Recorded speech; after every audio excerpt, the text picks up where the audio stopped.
Warrior with the hands, that's what I'm all about. Hunger in my eyes, vengeance in my mouth. They don't want no altercation. Situation gon' get critical. It's best that you be easy. The end gon' be biblical. Look, flow like a river. It's something like a miracle. Royalty in my veins, loyalty in my ways. Pay back in every breath, plus revenge in my heart. The truth in every word. Bring light into the dark, and I ain't never lukewarm. Shit, I blazing in the season. Got plenty food for thought. Just gotta watch who I'm feeding. And I been walking with them angels, so I guess I got this pistol for no reason. Niggas barely breathing, criticizing all my achievements.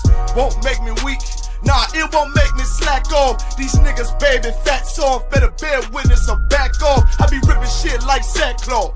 Dumb dogs all barked out. My hymen say I cup full. No room for emotion, so I pour my heart out. This road hard, but I intend to stay. And if it ain't UPK, then they in the way. My niggas righteous, they real, they down to suffer. Flow so deep, it drown a motherfucker. He say he in the truth, oh yeah? Well, this the home. And I don't hate them brothers, I'm just too loyal to my own. Plus what they believe, hard for me to follow. No rank me, no head, and I ain't leaving this body to live and sleep in hollow. So when they ask I'm UPK, you tell them absolutely. And I ain't trimming my ways for nothing, gotta execute me. Cause I can never die with my tail tucked between my legs. Shit I be thinking, watching my daughters tucked in their bed.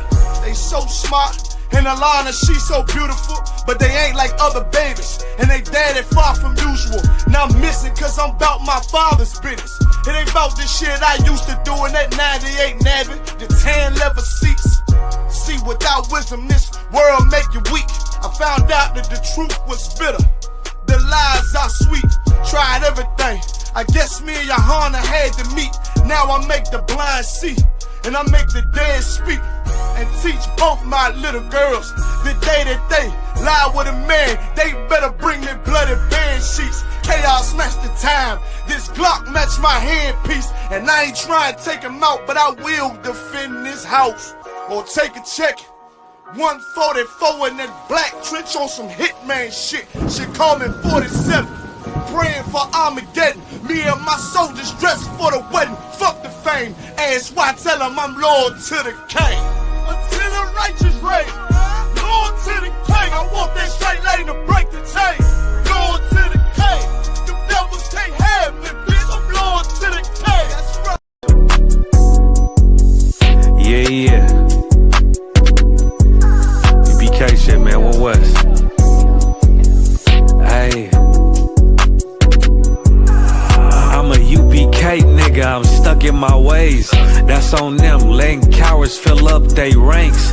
Goddamn, lost tribes got them following waves. Loyalty a lifestyle, nigga, I'm just saying. Yeah, I'm a saint, no New Orleans, it's going up. Next spot, we at the B&B. I'm turned up, I'll pull up in the SRT. Burning rubber, hey, UPK shit. Look, met her at the club, told her pull up to the lobby. She know I'm in the coat, we're all black, no Illuminati. This my other half shit, I can't move without it. These my motherfucking brothers, yeah, what I'm gonna do without them, yeah. If it's beef, I can't wait to sink my teeth in. Niggas going overboard, they off the deep end. Why you tripping off that hoe? That's some weak shit. Told him put me in the game cause I love defense. Yeah, put me in the game, coach. Fuck you thought, he let his colors fly. He ain't cut, we cut him off. Yeah, bounce out, let my fringes swing. Yeah, I'm a dog, and she say she find me interesting. Yeah, want me to call, put me in the game, coach. Fuck you thought, he let his colors fly. He ain't cut, we cut him off. Ay, bounce out, let my fringes swing. Yeah, I'm a dog, and she say she find me interesting. Yeah, want me to call, I ain't gotta settle, I got options, ma. No, I stand on business, my name not Tazar. I'll pop you with this pocket rock. Feed a nigga shells like a taco truck. Hey, this bitch got sound effects, it go. I I ain't tripping on no drink, got bottles in the room. I'm in Durham, North Carolina, bitch, it's 12 a.m. Look at them, they ain't none of us, and we ain't them. I told him, put me in the game, coach. Fuck you thought, ayy, let his colors fly. He ain't cut, we cut him off. Ayy, bounce out, let my fringes swing, yeah. I'm a dog, ayy, she say she find me interesting, yeah. Want me to call, put me in the game, coach. Fuck you thought, ayy, let his colors fly. He ain't cut, we cut him off. Ayy, bounce out, let my fringes swing, yeah. I'm a dog, ayy, she say she find me interesting. Want me to call, yeah. UPK shit, man, you already know what it is. It's the 55th annual Passover, man, turn up. We gon' do this shit the UPK way, not the other way. You hear me?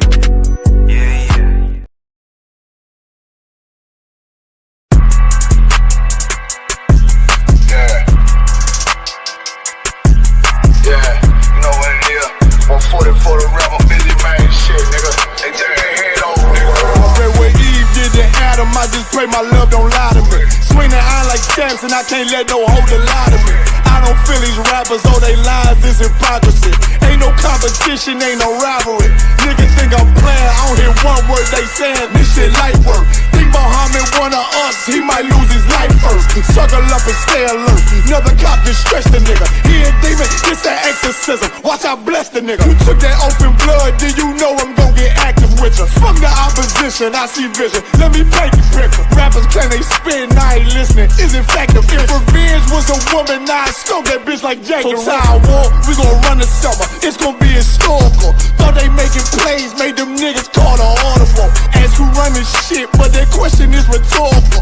Bitch, I'm the one, me cookies with the oil. I'ma get them crackers, hell should've never kidnapped my family. I can't just do that. Bet I be the last nigga standing. Do a life sentence for my niggas, pray you understand me. I might put a switch on his Glock and call it young baby. How you real trigger know them dots? You a bird feeder, claiming he a demon. What's a demon to a cold leader? When he said something, I ain't hear him. This shit light. It ain't about who got the gun, it's about who gon' up that pipe first. I turn a bad situation to a game changer. Bring soldiers from the dead, just raised up the chain. Free shots, I'ma look like Aaron Jones when I run it. Never bite the hand of teacher, you'll never get that hand back. He bitchin' about 10%, I don't wanna hear none of that. He dropping sword, fuck him, just make sure you get that cover back. Look around, he ain't with us, probably cause he never was. Now my chin like you with the angels for your brothers. Everybody wanna be Richard Porter, God kill him like Alpo. Play if he want, it's laying in the trunk like Lee Malvo. I'm a certified woman's ass nigga, I am not a toy.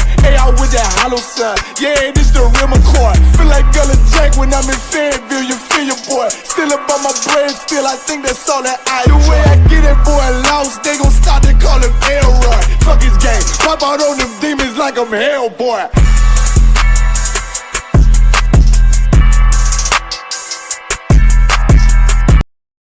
We talking about practice, not a game, not the game that I go out there and die for and play every game like it's my last. Not the game. We talking about practice, man. I mean, how silly is that? And we talking about practice. Back row.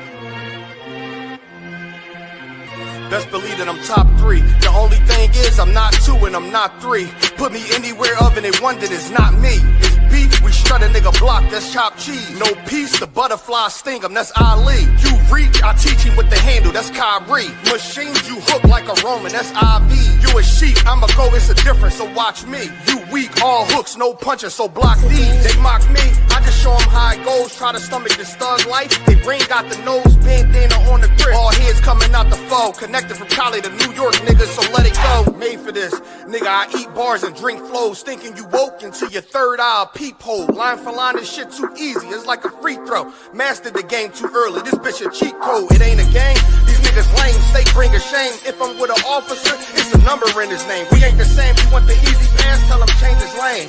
Shit, I've been through the fire, you can't stay in the rain, take an aim. Tell him runner, he can try his best. Drive a car named after me, that's why I'm in the vet. Laughing these niggas once again, and I ain't break a sweat. Number one at everything I do, that's why I'm one west. The Lord is not the God of the dead, so when I die, coming back for my spot, so forever I'm top 3. Just tell him to watch this janitor with the mop stick. You gon' need a defensive lineman to block this. On point when I bomb shit, 10 for 10, I do not miss. I'm barking with a full bulldog, it is not mixed. They can see that my mind's sick, I don't write, I find shit. I don't like it, then I'll switch. If I touch it, it's diamond. Tell a bitch that I'm God sent. It ain't because my kicks is built like 5'6", 5'7" is my bitch. Dangerous, high risk, I lose it, get another one. You think I'm talking about a girl, I'm talking about another gun. Head now, hey look, it is what it is now. We don't fuck with the house niggas, we burn the crib now. I'm ahead now, and I hope they can hear now. I don't care if you think it's it, nigga, I don't fear clowns. Silences make it sound like raindrop, that's a quiet storm. Get the job done in the view or get fired on. If you niggas standing for nothing, what you dying for? If you put real with real, that's how I was born. Walk in this bitch ready for war, I'm in riot form. I want these niggas to see me flex, that's why I am armed. I shouldn't live in the crib, nigga, I should buy a farm to go through this shit so effortless. Best believe that I'm top 3. Only thing is I'm not 2 and I'm not 3. Best believe that I'm top 3. Only thing is I'm not 2 and I'm not 3. Best believe that I'm top 3. Only thing is I'm not 2 and I'm not 3.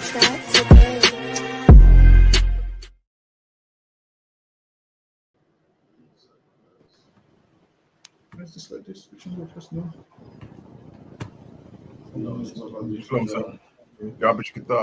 Show me shop far. Alright, this is the ISUPK Wednesday history class. Also, check out Commanding General Johanna's radio show, Monday, 2 a.m. UK time.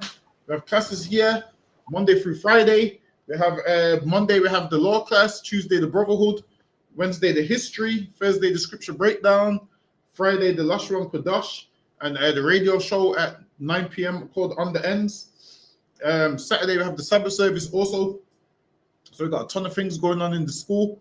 The next high holy day is the Passover, which is in Atlanta. So this will be in Atlanta, Georgia, April 12th. So we're getting ready to go on down to that.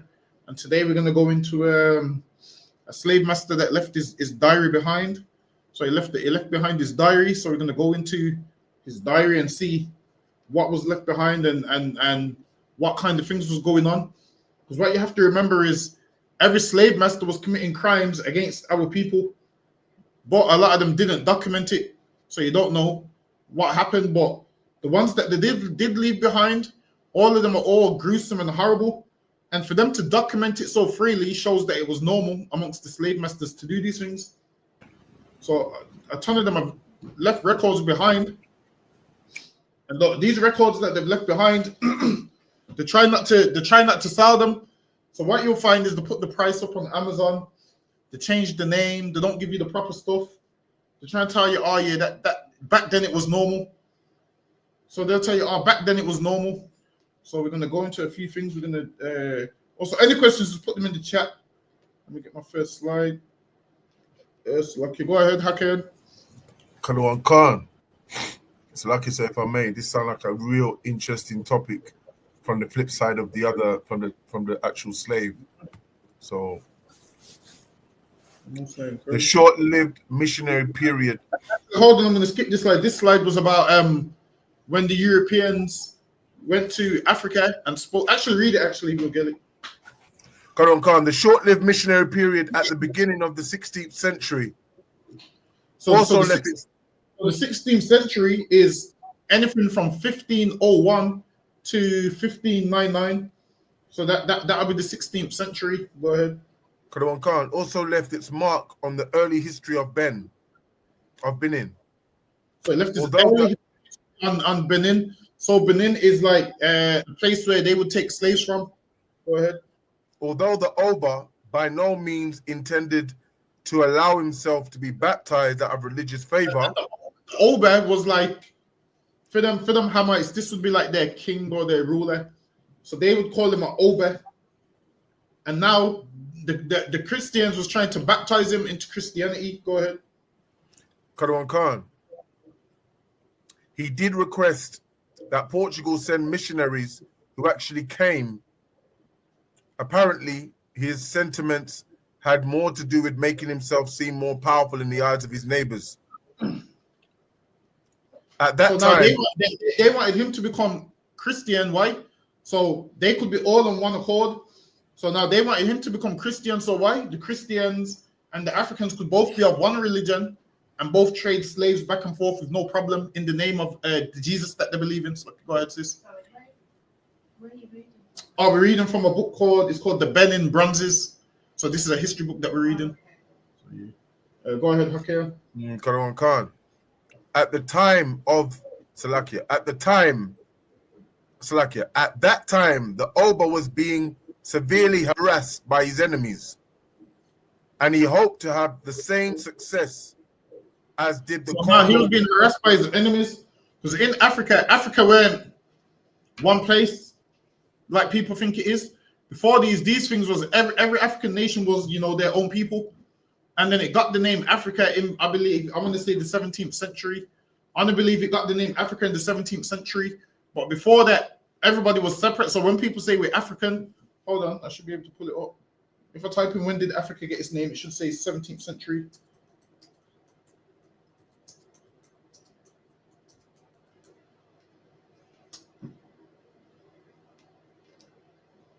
Hold on.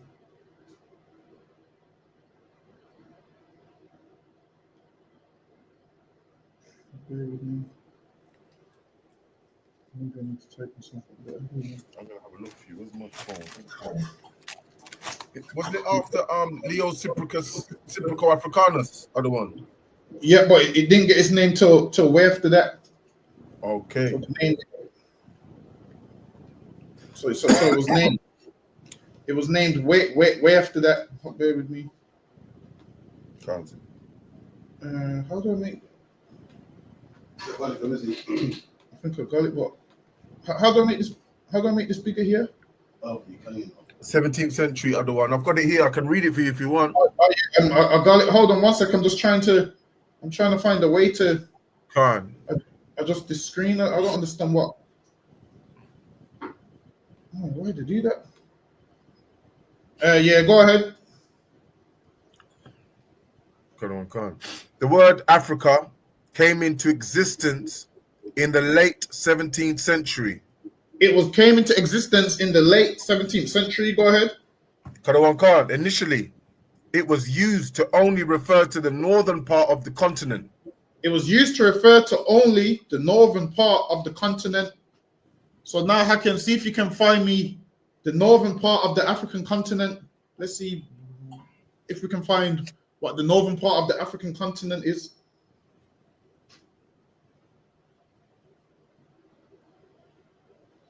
So it now says the word Africa came into existence in the late 17th century. Initially, it was used to only refer to the northern part of the continent around the time. So it says, sir, the UN sub-region of North Africa consists of 7 countries at the northernmost part of the continent. So it's Algeria, Egypt, Libya, Morocco, Sudan, Tunisia, and Western Sahara. So you slaves that was taken from West Africa, technically you're not African, because they used to refer to the northern part, not all of Africa. So where was black people taken from? West Africa, man. And before this had its name, all these lands was just named after the land or people who ruled the land. And then what happened? The oppressor colonized it and just gave it a name and engulfed all of it. So when people say, "Oh, go back to Africa," or "I'm going back to Africa," where in Africa are you going? And where was you from before the 17th century? That's right. Right. Before the 17th century, where was you from in this place called Africa? Now, before it was called Africa, all right, then if you're from Africa, what did your ancestors, who you say you come from, call that land before the 17th century? And then you ask black people these questions, they don't have the answer. It's like a man that's from England, you telling him saying to you, "I'm going to live back in Europe." Where in Europe, man? Europe there's loads of lands in Europe. When people say, "Oh yeah, I'm going," because we originally from Africa. Where in Africa? Right. And they can't tell you. Whenever someone tells me, "Yeah, the African," straight away I know, yeah, you ain't no real African man. Probably an Israelite that thinks you're from Africa. Go ahead. And if I may just add to that point there, sir. Normally when you ask Africans, "Are you African?" they'll say Ghana or Nigerian or you know, Sudan or whichever country they're from, the continent they're from. They won't never say I'm you know, African. They'll say the actual continent, sir. Salakia. Exactly. They'll tell you, yeah, I'm from Ghana and I'm Ashanti. They'll tell you where they're from in Ghana, what tribe they're from in Ghana. They'll tell you, man. Whereas with us, we just say, yo, we're African. Put 10 black men in a room. One's going to tell you he's from Ethiopia. One's going to tell you he's from Gambia. One's going to tell you he's from Nigeria. One's going to tell you he's from Ghana. And none of you are from there, man. There's a reason why you don't know where you're from, because obviously you've been enslaved by this oppressor. There was a little bit more, you know, sir, on that. Oh, there's more. There was just a little bit. Hold on, let me go back to it. Calm, sir. Yeah, go ahead. Karawan Khan. Around that time, the continent had been colonized, and the Europeans ruled over its people as slaves. And the Europeans ruled over its people, man. Them Europeans was ruling over tons of people. Like there's a book you can get. It's called what's it called now? It's called The Scramble for Africa. It's called The Scramble for Africa. I believe it goes into the Berlin Conference, where they carved up Africa. They carved it all up and decided which country was getting what. So then what you'll find out is from that meeting that they had, which is called, hold on, let me pull up that. The Berlin Conference. So when you look up the Berlin Conference, they carved it all up, and that's why Africa is how it is now, with all these different Edomite nations ruling. Why do you think some Africans speak German, some speak French, some speak English? Because now imagine the Africans sold us and thought, yeah, they're never gonna come, they're never gonna go and get them. They sold us. And then after slavery was abolished, what did they go and do? They went and robbed the Africans anyway. They went and carved up Africa anyway. And there's a thing called the Berlin Conference. Let me see. One day I need to do a whole class on it, to be fair. So go ahead, Hakian. Karawan Khan, the Berlin Conference of the 1884 to 1885s was a meeting of colonial powers. See, and it says it was a meeting of colonial powers, man.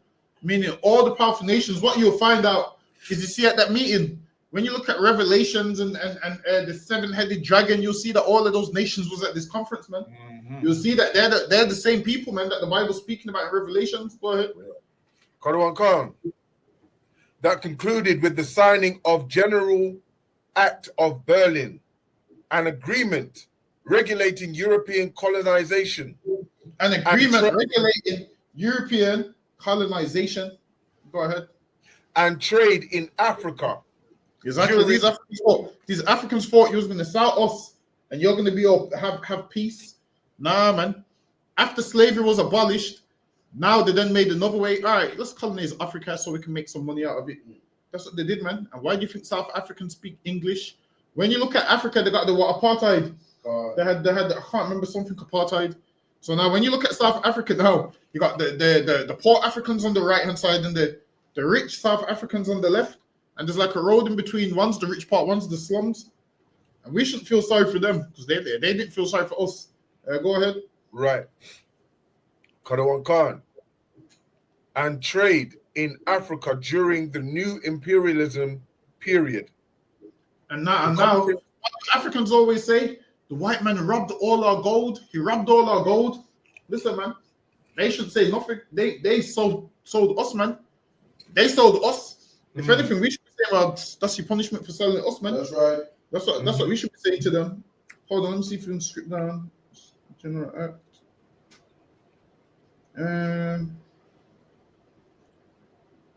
Yeah, go ahead. Give me from the General Act.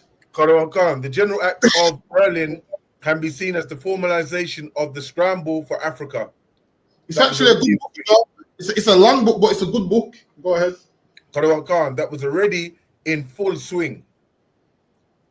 The conference contributed to ushering in a period of heightened colonial activity by the European powers. Go ahead. Karawan Khan, and is sometimes cited as being responsible for the carved up of Africa. And now that's how they carved it up. So they had this conference in Berlin and they all came together and decided, yo, how are we going to carve up Africa? And what you'll find out is every time we have wars and world wars, it's only when these colonial powers fight against each other. Like, there'll never be a world war because England wants to invade Africa. All the other European countries don't care about you invading Africa. They just get mad when European countries invade other European countries because they know they all have weapons and they all have power. So that makes it world war. Now, when they invade us, it don't mean nothing to the rest of the colonial powers because they don't look at us like we ain't even a power to them. Every other nation ain't a power to them. The only powers that they are is the European powers. Go ahead. Hold on one second. Let me skip now. And those, like you said, those European powers, if I may, the power was given from the Most High, wasn't it? When the Lord said, Esau shall rule by the sword, right? Yep. God. That's exactly what it does. Hold on, I'm trying to find it. Bear with me. Hold on.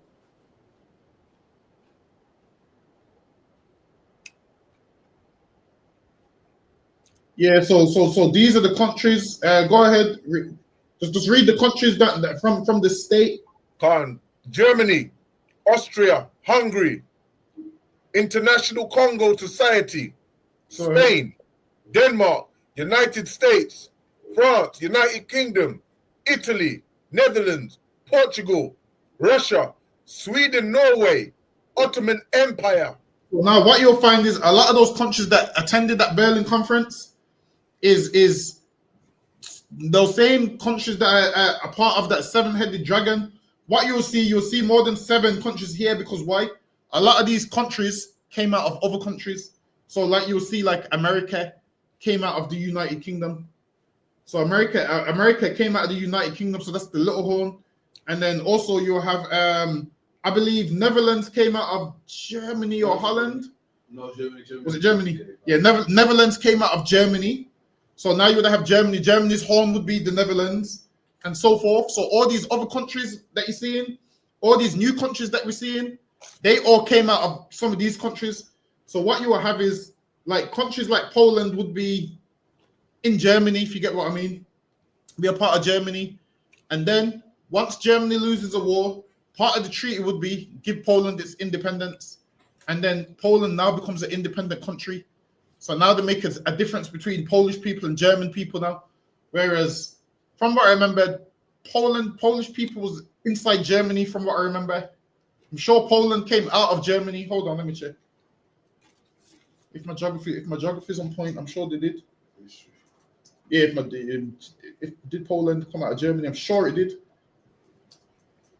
And after one of the wars, that to sign the treaty and they had to give Poland. I think it was Ukraine come out of Germany, you know.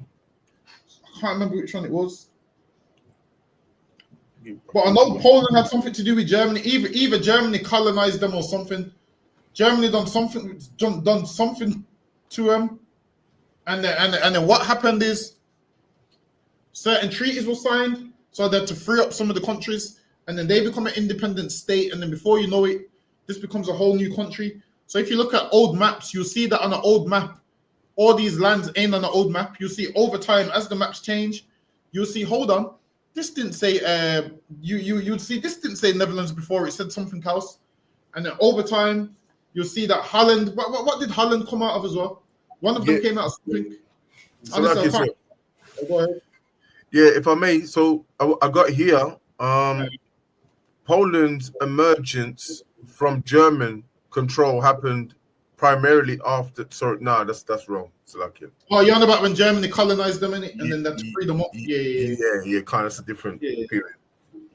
That to free them because part of the treaty. Yeah. Ira said Holland is Netherlands. Yeah, it's the same thing. Holland is Netherlands. Yeah. I always get them two wrong.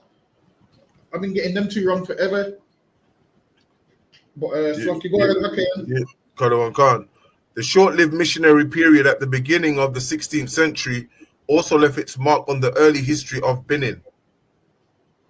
Although Oba by no means intended to allow himself to be baptized out of religious favor, he did request that Portugal send missionaries who actually came. Apparently, his sentiments had more to do with making himself seem more powerful. It's like he said, this is the first one, you know. This is the first slide. Oh yeah, well, I think it was. Hold on, I think it was on that one. Actually, we can skip that. But this right here is a picture of what the soldiers for. So right here, you have the Manila. I believe we had it in the school somewhere. Right. It wasn't here somewhere. I know seen it the other day. That's a hammer. That's a hammer or one of us, sir? No, that right there is just a statue. That's just. Oh, that right, that right there is just a depiction. That would be a Hamite with. Oh, here it is. That would be a Hamite. Oh, look like one still. if you look in his hand is the bronzes right there. So if you look there, that's the bronzes right there. By the Manila. Mm. And then this is how it looks. So I can put that in front of the camera. This is how it looks. So that's actually what slaves were sold for. So the side of that, and then that was currency. So then that was their money. So different size bangles would be different size money. Then over time, towards the end of slavery, once this never meant nothing no more, they melted it down and turned it into what you know as the Benin bronzes. So when you look up the Benin bronzes, hold on, let me see if I can pull it up.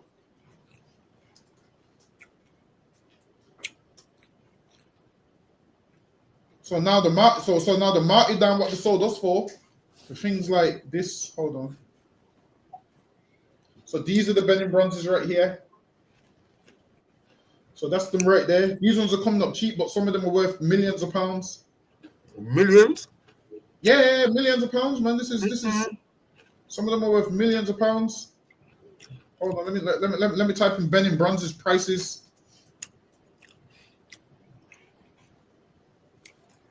Hold on.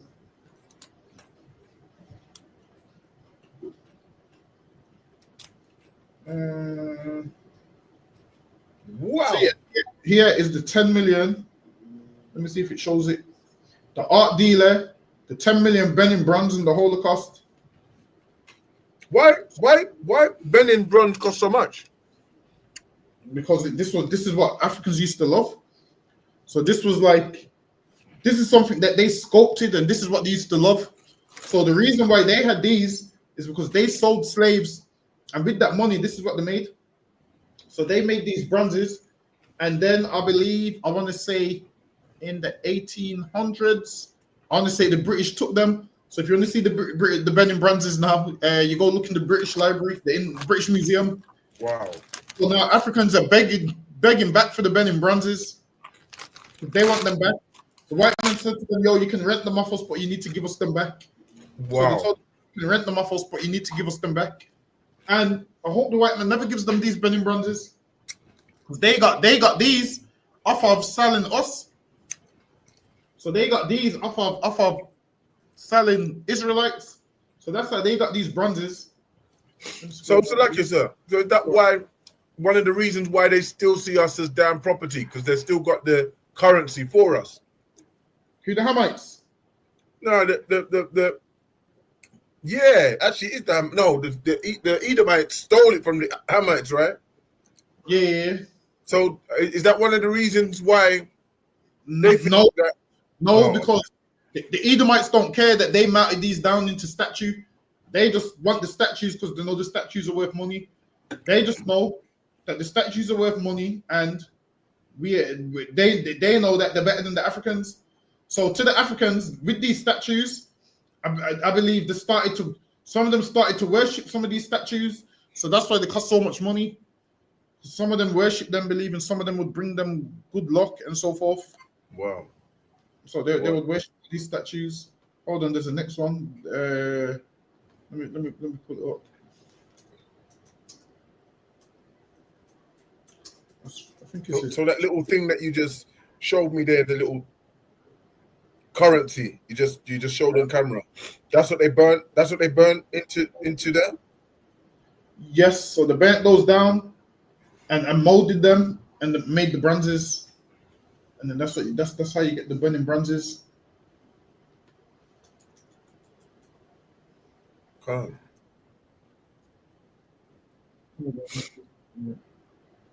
There's one of them that's expensive. But you know what? All of these things are in the British Museum. Listen, I keep saying it, but one day I will go to the British Museum. Going there one of these weeks, maybe before Passover, maybe after. Definitely going. When you're ready, other one. When you're ready. Yeah, we're gonna have to go. What I might need is the camera with the glasses. So I might get the glass camera, and then have another camera, and then that way we can get some proper footage.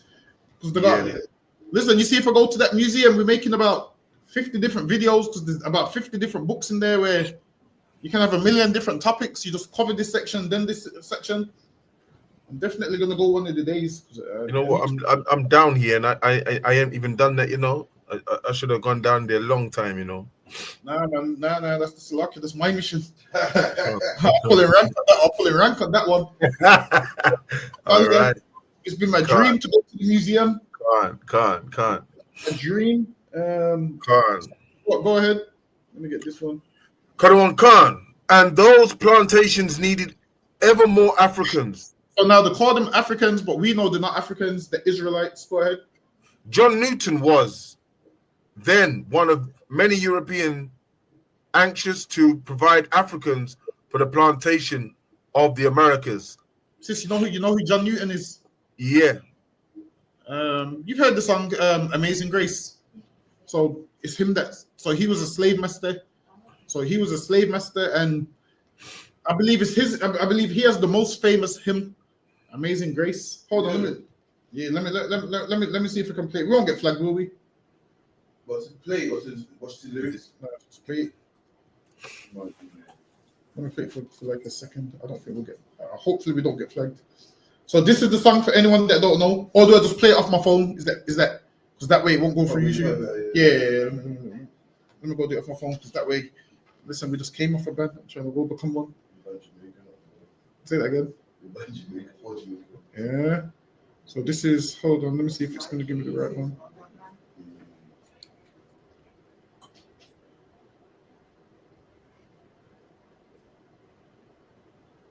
I think this has got his version in there. Yeah. Let me first of all do it. So this is John Newton. This is everybody's grandma's favorite hymn. This is everyone's grandma's favorite, especially if your grandma's Jamaican. Therefore.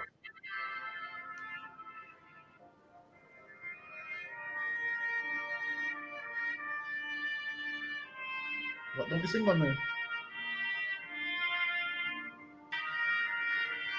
Hold on, that's not giving me the words. Bear with me. Let me just find anyway. It's got the words. Hold on. Why you giving me the words?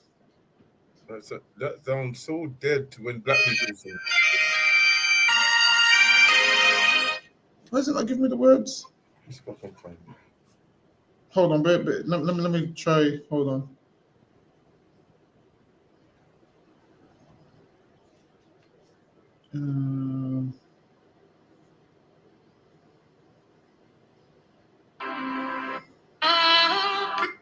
No, that's not his version.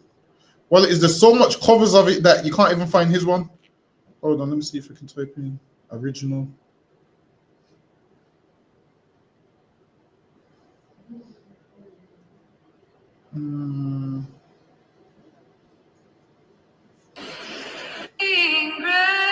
This is the best I can find, but this is it. Obviously, this ain't his version. This is just a cover of it, though. So he's singing about Amazing Grace, and we were slaves in chains and all of those things. And this man singing these songs, Amazing Grace, and he's gonna lie to you and tell you in his journal that I was an evil man back in the days, and slavery was wrong, and to say he helped abolish slavery.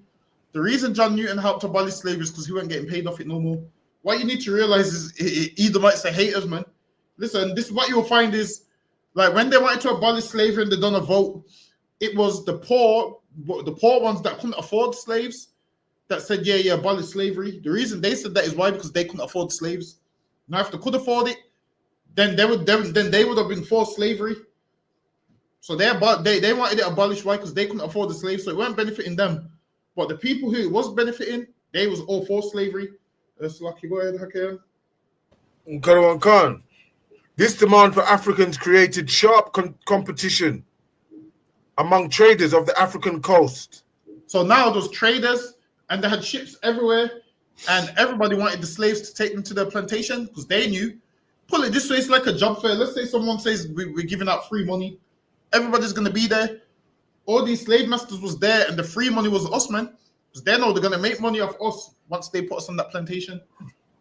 Go ahead. Right. And knowing how to trade effectively was an enormous advantage. It was perhaps this quality that Manesti saw in the young John Newton. But the most difficult of all tasks was maintaining order and control on board the ship itself, of knowing how to keep Africans penned below. So we know those Israelites, to call them that because they took them from Africa. Go ahead. In peaceable and reasonably healthy conditions before finally preparing them for sale to planters in the Americas. And John Newton was a part of all of that. Go ahead. Karawan Khan. At its simplest, it was the exercise in brute control. Salakia.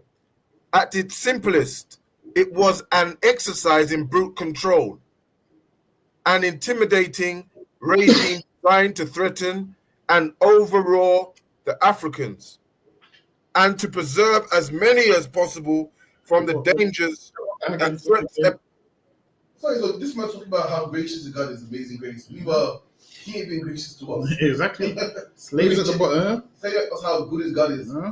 Why is God good to us? Exactly. While the slaves at the bottom of the ship dying, and his making these songs, and his having Bible study on top of the deck, while Israelites was dying beneath the deck, and then they want to give us that same religion that they have, which is insane. Go ahead, Mikhail. Can't, sir. And to preserve as many as possible from the dangers and threats, and the threat epidemic, endemic on all slave ships. And it's talking about slave ships, and then hold that there, but get me Deuteronomy 28 and 68, Hakian. Oh no, it's right. Captain Crawford's going to get it. So now it's talking about slave ships, and now slave ships is in the Bible, man. That's right. So if you want to know who the slaves are, just read Deuteronomy 28 and start to wonder, who could these people be? And then you look up history, and then history will let you know, okay, well, that history ties in with the Bible. So that's talking about slave ships. And Deuteronomy 28 says this. Okay, go ahead. Deuteronomy 28, verse 68. And the Lord shall bring thee into Egypt again with ships. And Egypt is a Greek word for bondage. Egypt means slavery. Shall be brought into Egypt again with ships. And that's where we was, man. That's right. We was being brought into Egypt with ships, meaning we came out of one slavery, which was in Egypt, and now we're going back into Egypt, which is slavery, with ships. So Egypt means slavery, and that's where we went, man, with ships. And they're here talking about slave ships and selling people on slave ships, which ties in exactly with the Bible. And the Bible was written way before this happened. That's right. So how do people say the Bible is not true? The Bible talked about us going into slavery with ships. Right. That's what happened. That's exactly what happened with us, man. Listen, before King James, listen, King James translation of the Bible was written before we started going to slavery on them slave ships, man. So people can't try and lie and say King James. What did they say? King James, pull it in there. Say King James, pull it in there. Listen, man, you can look at the other English versions of the Bible before King James, which should be the Tinsdale Bible, the Wycliffe Bible, I think the Great Bible. You can look up those.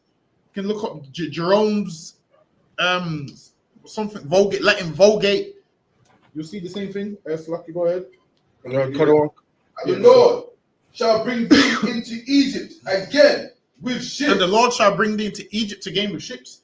And that's how we ended up going into slavery, with ships. So go back to the history again, Hakayan. Khan. An intimidating regime designed to threaten and overawe the Africans and to preserve as many as possible from the dangers and threat epidemic or endemic on all slave ships. Go ahead. John Newton was to prove himself as brutal and severe a master as any. A master. So lucky, can you get me Deuteronomy 28 and wait, it says got a fierce countenance. So now it says John Newton. It says John Newton was brutal and fierce as anyone.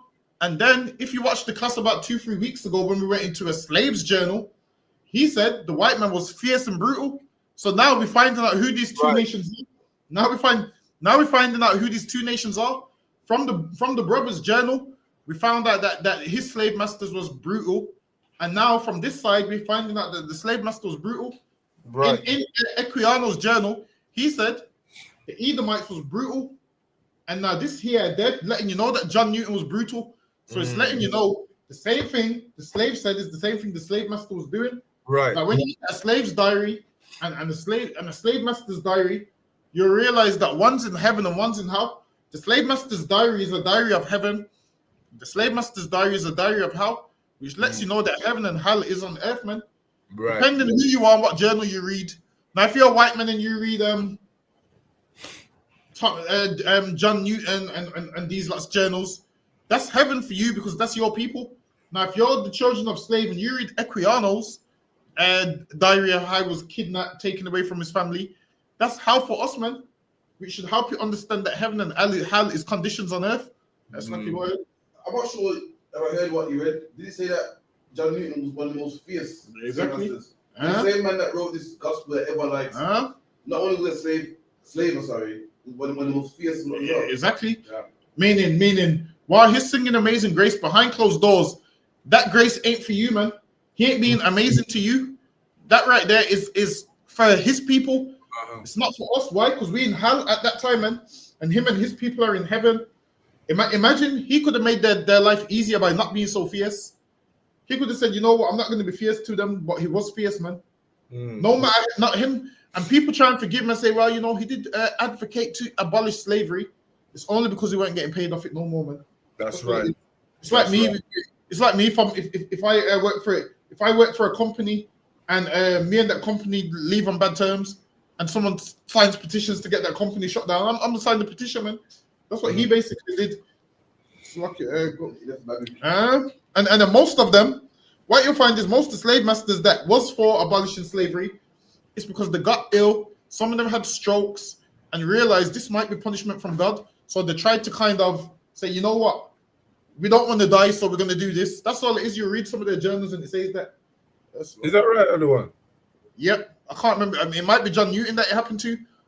I know that one had a stroke. Yeah, he got shipwrecked or something. I can't remember what happened. Something happened, and he goes, maybe this happened because I'm treating these people evil. And then all of a sudden, he wanted to be an abolitionist. Everyone does it. When life's going hard, you tell God, listen, I'll never do this again. We've all been there. We've all done it. Please, God, if you ask him this, if you do this for me. Listen, years ago when they got arrested, and I was like, Lord, please let me get not guilty from this, and I'll never do this again. Listen, we've all been there. Stop, please, right. The Lord, like, if you get me, I'm not guilty. Right? Like, it seems like we're basically trying to say to the Lord, if you do this for us, I will do this. Whereas we're supposed to be obedient anyway. Right. That's it is when you come before the Lord, you ain't supposed to come before him that way, like you have power over anything. Fall on your knees and beg the Lord, hey Lord, please deliver me from this situation, man. Don't make a bargain with the Lord like, if you deliver me from this, I'll do this. How about you do what the Lord tells you to do? And what you say, okay, so what you're saying is if the Lord don't deliver you, you're not going to do it. Is that what you're saying? So when you go before the Lord, man, you go before the Lord humbly, like, I lucky Lord, man, I messed up. Whatever my punishment is, I pray it's not too severe. That's it, man. But so lucky, go ahead. Actually, was it that part? Deuteronomy 28. Yeah. Deuteronomy 28, verse 49. And thou shalt serve thine enemies, which the Lord shall send against thee. And we have to serve our enemies, and our enemies is people like John Newton. And our enemies began to be fierce towards us. Go ahead. God. In hunger and in thirst. In what? Hunger and in thirst. In hunger and in thirst, meaning whatever you want, you have to go to them. You have to go to their businesses. They're calling the shots. Go ahead. God. And in nakedness and in want of all things. Good. And he shall put a yoke of iron upon thy neck. And they put yokes of iron upon your neck, covered your mouth so you couldn't eat no sugar cane. Go ahead. Until he hath destroyed thee. The Lord shall bring a nation against thee from far, from the end of the earth. And they came from the end of the earth. How you know they came from the end of the earth? Because they came from Europe, man. That's right. When you look at how far those two countries are, those are far apart. One day, you know what? We're gonna get a map in the school so we can show you the whole route and put pins on. You know, they put pins on there. Listen, we get a proper geography class is coming real soon. Can't say. I'm gonna have the map. You know, the one you spin around. I'm gonna have the map. Anyway, listen, I ain't seen one of those in school. That's what Me too. Yeah. As swift as the eagle flieth. As swift as the eagle flies, eagles predators, and these oppressors came from the other end of the earth as fast as the eagle flieth. That was there once they heard, yo, we're gonna enslave these people and make money. Go ahead. A nation whose tongue thou shalt not understand. And we didn't understand the language that they were speaking. Now, over time, we picked up the language. Go ahead. A nation of fierce countenance. A nation of what? Fierce countenance. A nation of fierce countenance. Read that part right there about John Newton, Hakian. Quran Khan, never hesitant to inflict pain and suffering on human cargoes. He was never hesitant, man, to inflict suffering and pain on human cargoes. Meaning this man's going to beat you for no reason. And that's what they do, man. Attack us and beat us for no reason. Go ahead. His first slave voyage on the Brownlow was to prove a fiery baptism for a young slave trader. But when he later looked back on those events, Newton was more interested in describing his spiritual and moral struggles. Apart from profanity, which he had successfully abandoned, many of life's temptations continued to sweep over him as the ship sailed from Liverpool. And why did the ship sail from Liverpool, Hakeem? That's where the slaves was dropped off, right? Nope. That's where the goods was dropped off the docks in Liverpool. So they'll drop the goods off in Liverpool. No, as in why was they coming from Liverpool? But that's where the docks was. So what you'll find out is England was a place where they used to believe England was so holy that they wouldn't have slaves here. But they did have slaves here, but they called them servants. So what you will see is black men that was servants in England, because there was black people in England at that time. So there's black men that was, carried with their masters to England, but they was considered servants and not slaves. So what you'll find out is a black man that was in England would look at a black man in the Caribbean as a slave and say, well, I'm a servant, he's a slave. When really, they just thought they could get around having a slave in England. So instead of calling it a slave, they just called it a servant. So that's what they do. So you'll do the same thing as a slave. You would make the dinner. You'll do everything. And what would happen is, if you didn't obey your slave master in England, would threaten you with deportation, saying, well, we'll send you back to the Caribbean. And then you would believe, like, you know what? I own a slave master because my life could be worse. I could be in the Caribbean. And this is where black people get that thing from today, where they say things like, white people's done so much for me. And really, they haven't. So what you'll find is they'll threaten you with, we'll send you back to Jamaica if you misbehave. And then you'll be like, you know what? I'm gonna behave because I'd rather be in England than there. And then you start feeling like this slave master has done something for your life. And then guess what will happen? A man that was a slave in the Caribbean will speak to a man that was a servant in England and say to him, yo, the oppressor's the devil, man. Look how he treats us. And the one from England will say, no, you can't say that. He gave me a chance at life. He allowed me to learn English. He allowed me to read. He allowed me to do this. And black people do it till this day. This is what they say. They say, oh, well, not all of them are the same because one of them gave me a job. The reason they can give you a job is because they stole what you should have had. Imagine it's like them. It's like there being a whole cake that was yours. Someone takes this whole cake and gives you a slice. And you'll be like, well, I can't say it's Eve because he gave me a slice of cake. He gave you a slice of what's yours anyway. That's right. You're supposed to have the whole cake. Don't ever say that they've done something good for you because they haven't, man. That's right. When you think they've done something good for you, they haven't. But the servants in England, they'll believe they've done something good for them. No. How about what? Why is it that they get to live like free men and you have to be a servant? It shows they've done nothing good for you, man. You're a servant, man. Don't let them lie to you and make you feel like, oh, they're treating you good when they're not. This is what they do. They treat you so bad, then one day they treat you good, and then you remember that one day they treated you good, and that's what you cling on to for the rest of your life. And then you work like a dog because you're hoping, oh, maybe they might treat me good again soon. Don't let them play you, man. This is what they'll do. They'll play you in that way. That's lucky. Go ahead, Hakim. Khan, sir. Kadawan Khan. Newton was enticed by those brutish lusts by which I was once so long and deeply enslaved. And he was motivated by them brutish lusts. He had lusts. What John Newton used to do was rape the little girls, man. That's what he used to do on the slave ship. He would see them come on the slave ship and he would eye them up and be like, all right, this one's my one. And that's what they all would do. And that was his brutish lust. He would do that. Then afterwards, he would hold a sermon and talk about God. That's what he would do straight after, which lets you know the God that they believe in allows them to do the things to you that they can't do to each other. Imagine all this time you're believing in white Jesus. White Jesus allows these things to happen to you on slave ships, man. He allows it. He allows it. How do you know how crazy you look? Imagine being a black man, going on your knees as a black man, and speaking to a white man, save me, when it's a white man doing you all the harm. It makes no sense. Yeah. Like, how can a black man say to white Jesus, hey, white Jesus, man, life's hard, man. Come look out for you, nigga. You'll say to a white Jesus, yo, hey, look out for you, nigga. He ain't gonna look out for you, man. You falling on him is the reason why you're in that position. Like, imagine being a black man expecting a white man to save you. It's not gonna happen, man. Because if it was, it would have saved you a long time ago and you didn't. Right. So, Lucky, go ahead. But the brutal business of slaving, Newton preferred not to mention. See, so now this is talking about in his autobiography, a lot of the evil stuff he did, John Newton didn't want to mention it. So he left like a half biography of stuff that he wanted to leave out because he wanted to make out that it was reformed.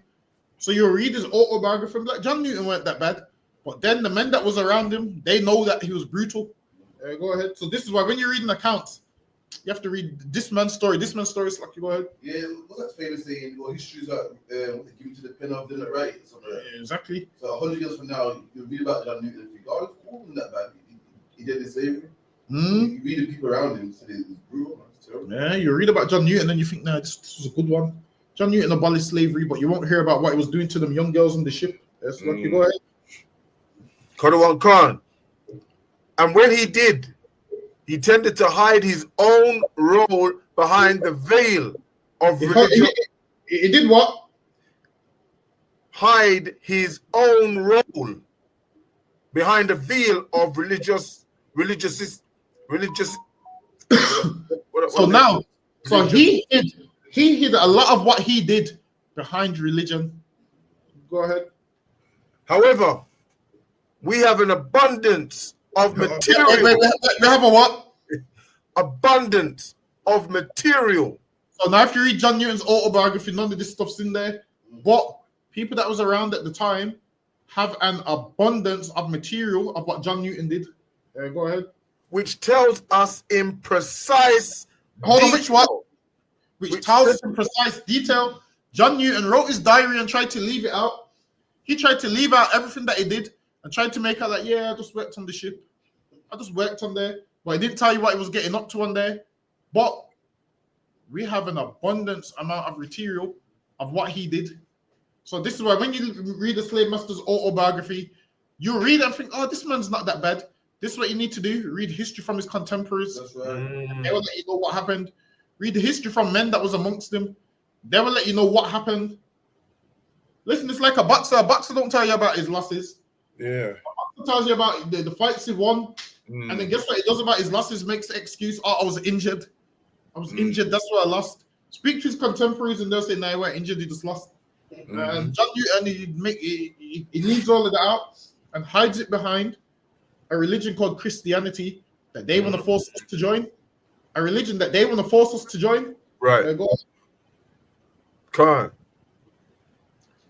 In detail what he did. In addition to his letters, sermons, and memoirs, we have the logbook of the slave ships he served on. Oh, so now there's logbooks of slave ships that they served on, and on them logbooks, it has people's details. So now you see that how you have a card with a logbook.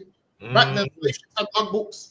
It would have people's numbers, so they would get rid of people's names, and you would have a number. So let's say you're number 50, and number 50 dies, they'll scratch your name out. So they'll scratch your name out, and no one would even know. Your family wouldn't even know that you was number 50, because then it's like a job. Like if you've ever looked at a job on the back end, if you've ever been on the computer and you look at a job on the back end of the employees, it has numbers: employee number 50, employee number 51. And then when they fire you, employee number 51's contract terminated. And then when they sack you, guess what? Somebody else moves into that position. So even at work today, you're just a number. They don't know who you are. You're just a number. You're nothing special. And that's how it was back then. You're just a number. Lucky, go ahead. Karawan Khan.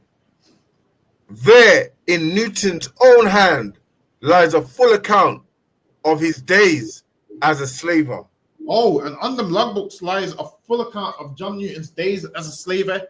So this is records that he would have wished he could have burnt. He would have wished he could have burnt these records so we couldn't have them. Go ahead. Karawan Khan. Newton's aim of sailing on the Brownlow was to gain experience for future ventures in the slave trade. And do you know that men that was poor back then, white men that was poor back then that didn't have a job, guess what job they decided they wanted to do? Be a slave trader. So imagine they had no qualifications, but there was one job that was hiring, and that was to go over the sea and be a slave trader. That's the job that a lot of them would do. Once that they have credentials, they'd end up saying, you know what? I'm not making no money. Let me be a slave trader. And John Newton was on this voyage, so he could get experience, man. Lucky, go ahead. What's it like? So can you break it down into a slave owner, slave trader, slaver? So a slave trader is a man that trades the slaves, that purchases them and sells them on, gets them from Africa, brings them to wherever he's selling them. You don't do himself. He owns the company. Yeah, he just owns the company, and then there's a man that pays these lot to be on the ship. To basically, it's like a business. So you have a man that's got a ship. They'll have sailors. They'll have doctors. They'll have nutritionists. They'll have all these things on the ship, and then there's a man that insures the ships, and they all work together. So then they would go work for I think it's the Royal African Company. I think they're the Royal African Company where they would work with the Africans to get the slaves. They'd work with them to get the slaves.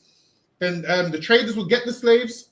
They would bring them to where they're selling them. Then the slave owner would buy them. Then they would become his property. And then a plantation owner would be him, or there could be a man that owns the slaves but he rents them out. So that's like, what do we call it today? What's the way we call it? Like today, you have a man that sells the car parts, a mechanic that uses the car parts. Yeah. Delivery driver that drops off the car parts site. They all work for one company, but they do different parts. Yeah. So everybody works together. And then a man that had slaves but no plantation, he would rent them out. What's that called when you work for a company and they subcontract you to somebody else? What's it called now? Agency. There's a man that had slaves and agency, man. There's a man that had slaves, and listen, if this man's slaves was sick and he needed some workers, he'd phone his friend saying, yo, you see those 2 slaves you got? Let them come work for me.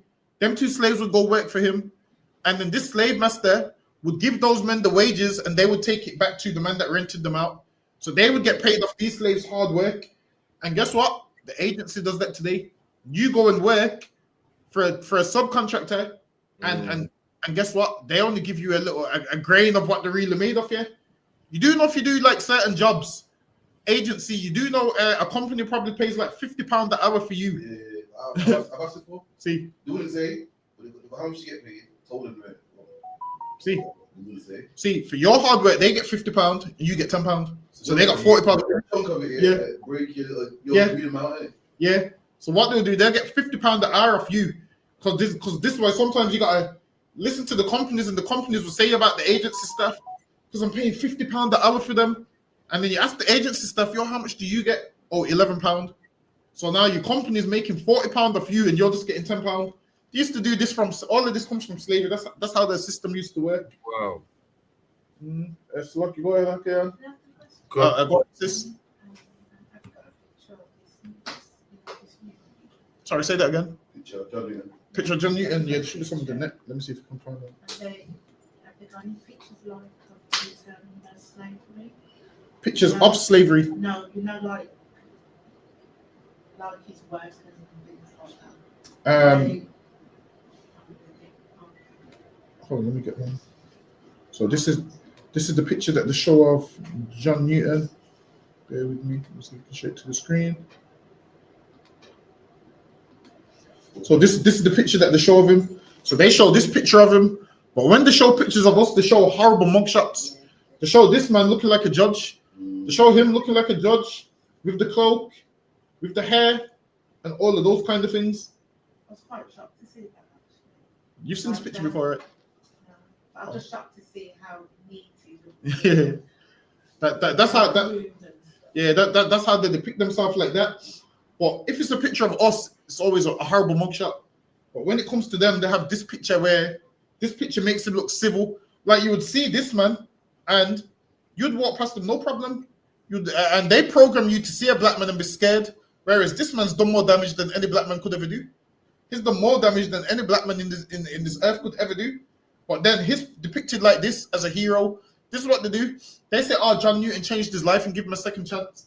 If John Newton gets a second chance for all the evil that he done, I want them to free every black man from jail tomorrow. Right. Then, if they're gonna do that, that means every black man, they need to free them from jail right now and give them a second chance. Who's done way less than John Newton? Talking about Iraq as well. Oh, is he? That's the question. Oh, you what did he say? He said, so I'm talking about Egypt.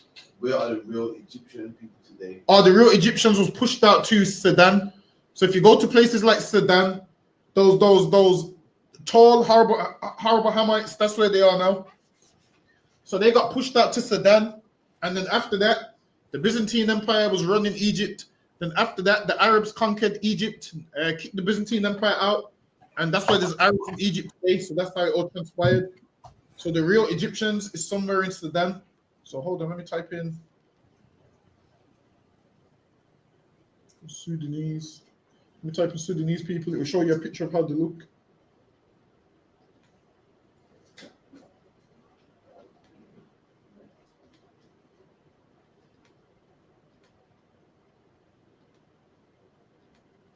So this is how they look now, like this. So these are the people that would be like the original Egyptians and so forth. Not the Arabs that you see in Egypt. Obviously, the Arabs have been there since what's that? I can't remember his name. I think his name was something Muhammad that defeated the Byzantine Empire, and then obviously they started moving into Egypt. And what you'll find is everywhere them Arabs went is everywhere the Byzantine Empire went. So what is that? They're a personal hatred for them because they wanted something like the Bible. Bear with me. Let me remove that. Slaki, go ahead, Hakan. Karawan Khan, he sailed back to the scene of his recent. Hold on, Salakia. All in all, the hope that he could make enough money to win the hand of Mary Catlett. So now John Newton became a slave owner, so he could propose to this woman, a woman that he wanted to marry. He wanted to make enough money and show her, look, man, I'm doing something. So he became a slave owner, so he could propose to his woman, and that's why he became a slave owner. Go ahead. So imagine this, all because he wants a wife, you have to go through hell because he wants a wife. Go ahead. It proved a difficult voyage. He sailed back to the scene of his recent humiliation, Plantain Island. He revisited P.I., his tormentor, not Salakia, hold on, Salakia. It proved a difficult voyage. He sailed back to the scene of his recent humiliation, Plantain Island. He revisited P.I., his tormentor, not so long ago, and he found himself again lured by what he described as a rain of temptations. He fell ill. He clearly succumbed to his enticements, almost certainly sexual involvements. Almost certainly sexual involvements. So that's him. He fell to his temptations. He was always forcing himself upon the women on them ships, man. Go ahead. So like you said, just their history. You know when they like to say, because the majority of white people on in England or wherever is the reason why there's so much, they're the majority of the crime. This proves obviously opposite, because they were doing it well before we was around anyway. Or when it was more was more populated, right? As in, what you mean? Right. For example, I mean, like they're proving that they're sexual deviances. They're proving it here from way back. They've been that way from the Greeks, so they've always been that way. But then what they do is they blame everybody else.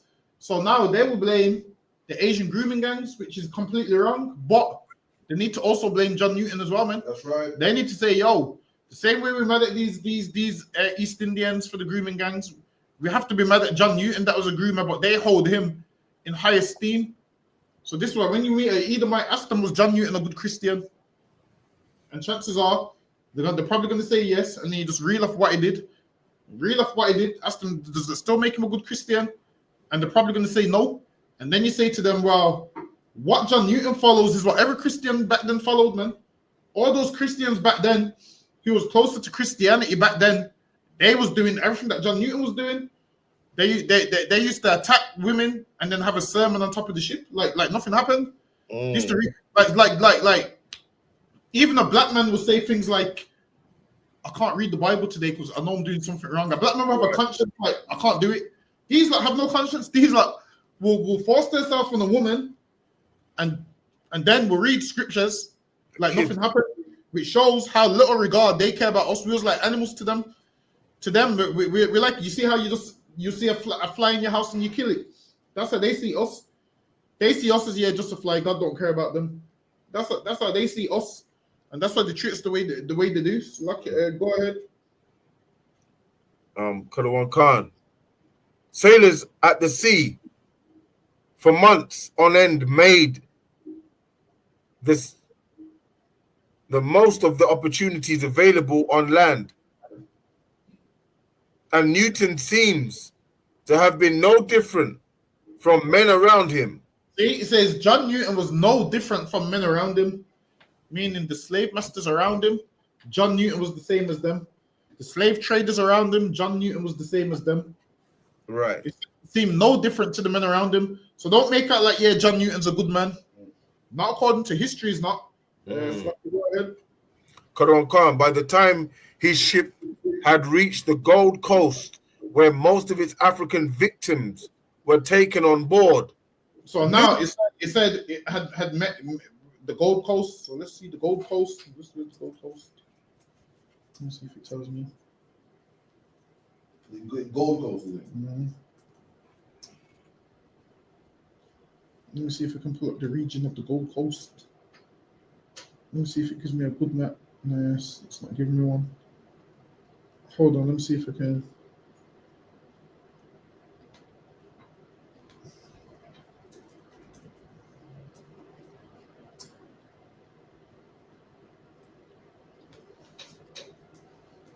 Let me look at a 1600s map if I can find one.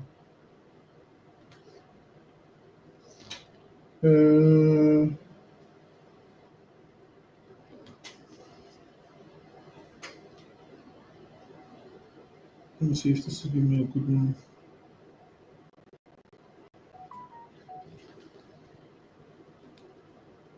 Actually, hold on.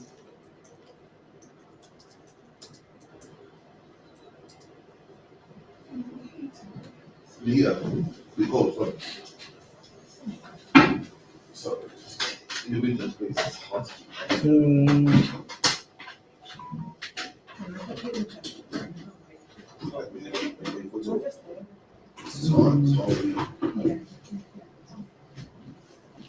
We try 3 years, boys.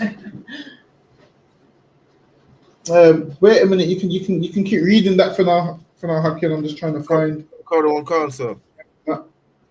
Where most of his African victims were taken on board, Newton confessed, I seem to have forgotten all the Lord's mercies. See? Hold on, wait a minute. You know, I can't. Let me just use the one that I had.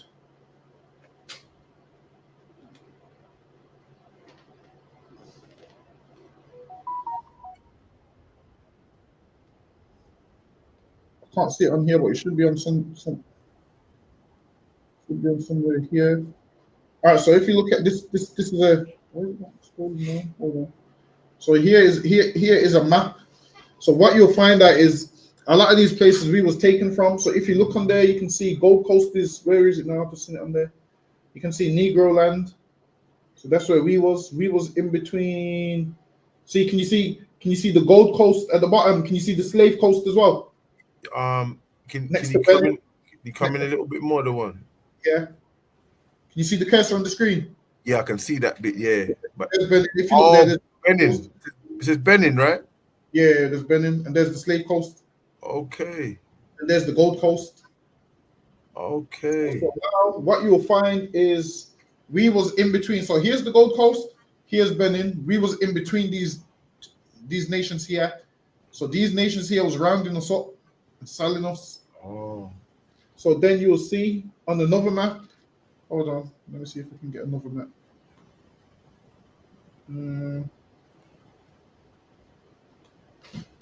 So basically, so as soon as he saw our sisters, all the Lord's mercies and what he done before just left him. He just carried on being a sexual deviant.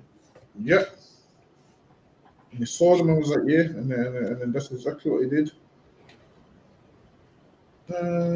So now, you know what? I can't, for some reason, hold on, let me go to, hold on.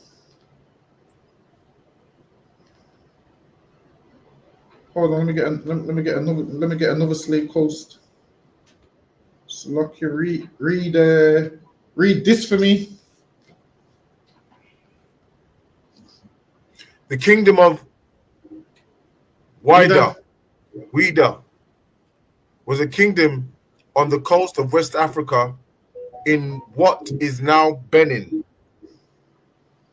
It was a major slave trading area which exported more than 1 million Africans to the United States, the Caribbean, and Brazil. So now you see that kingdom of Judah right there? Yeah. Really, that is the kingdom of Judah. That's what it's called. The kingdom of Judah. So Judah means Judah. So they knew who there was enslaving. So they knew there was in enslaving the Jews. So it was called the kingdom of, obviously Judah, but it's the kingdom of Judah. So if you look, hold on. Wait a minute, maybe if I find a different one, we're gonna type in the kingdom of Judah. It must come up.